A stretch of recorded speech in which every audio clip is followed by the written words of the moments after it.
Hello, welcome to another Hallsome Farm sustainable farming video.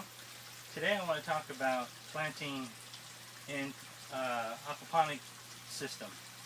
There are definitely some advantages to gravel beds.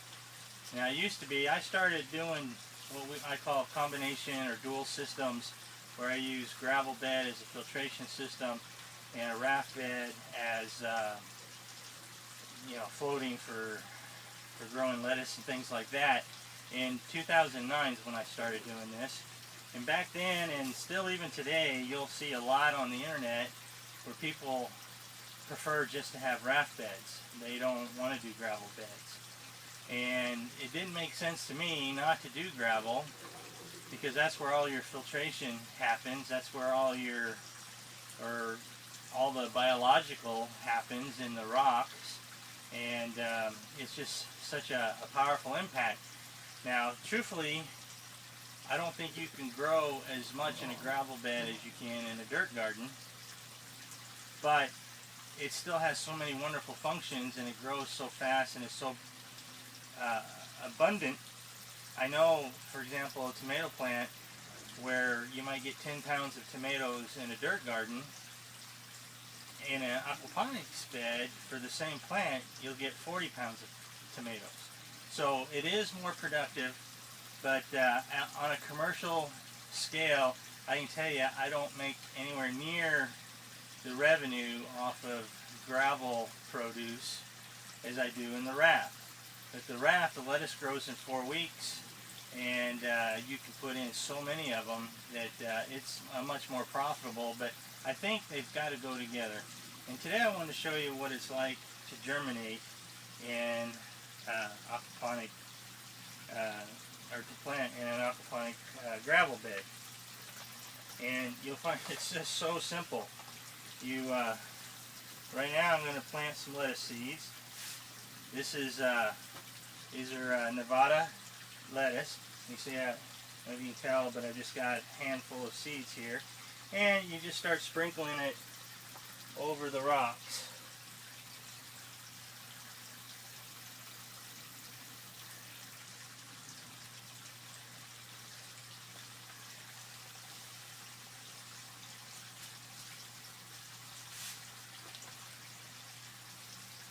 And just do it generously.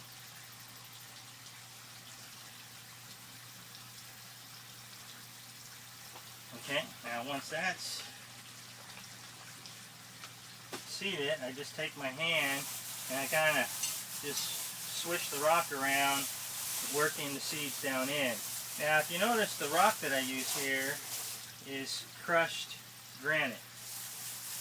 And I do that for several reasons. One, in the summertime, the granite will stay cool. It reflects most of the sunlight, and it doesn't get real hot, which is really important when it comes to germinating your seeds. And two, it's compact enough that the seeds don't fall all the way through and get lost. So they'll stay fairly close to the surface, and in the wintertime it retains the heat from the water coming up, so it doesn't get too cold either. So it's almost like the perfect medium. There is shale and hydrotone and other products you can use in an aquaponic system that are a lot more expensive, but they're also very dark. So in the summertime, if you live in Texas like we do, it's just too hot to germinate.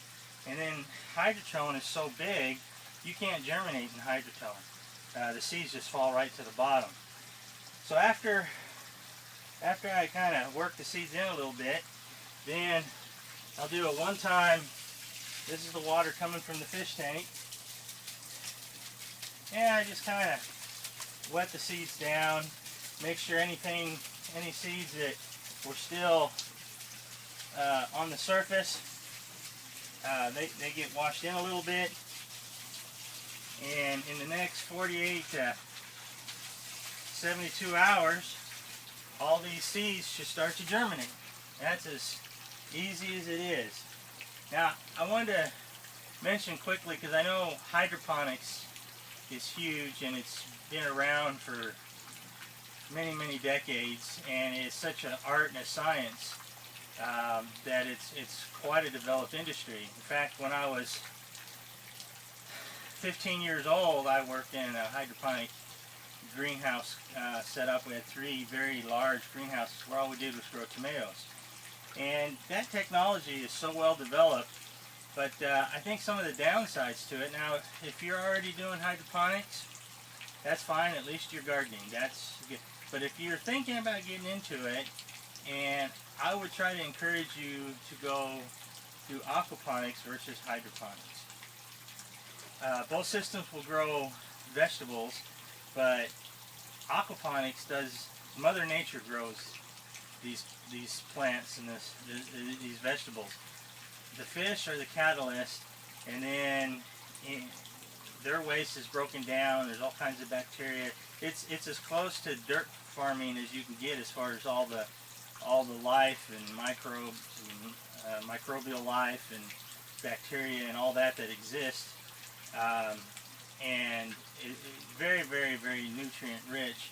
And if you'll notice, when you grow in aquaponics, nothing looks the same. Even the lettuce, when you plant 2,000 heads of lettuce, they all come up looking a little different. Whereas in hydroponics, they all look the same because you're using man-made chemicals. And I know that now that they're coming out with organic chemicals to fertilizers to put in hydroponics, but they're still produced using high carbon footprint, and you continuously have to add chemicals to get your plants to grow. And the only thing we add in aquaponics is we do add iron, and we add magnesium in the form of Epsom salt. Aquaponics will not produce these, but those are natural substances. And the biggest thing, I think, the difference between the two is hydroponically grown vegetables don't seem to have much flavor, at least to me.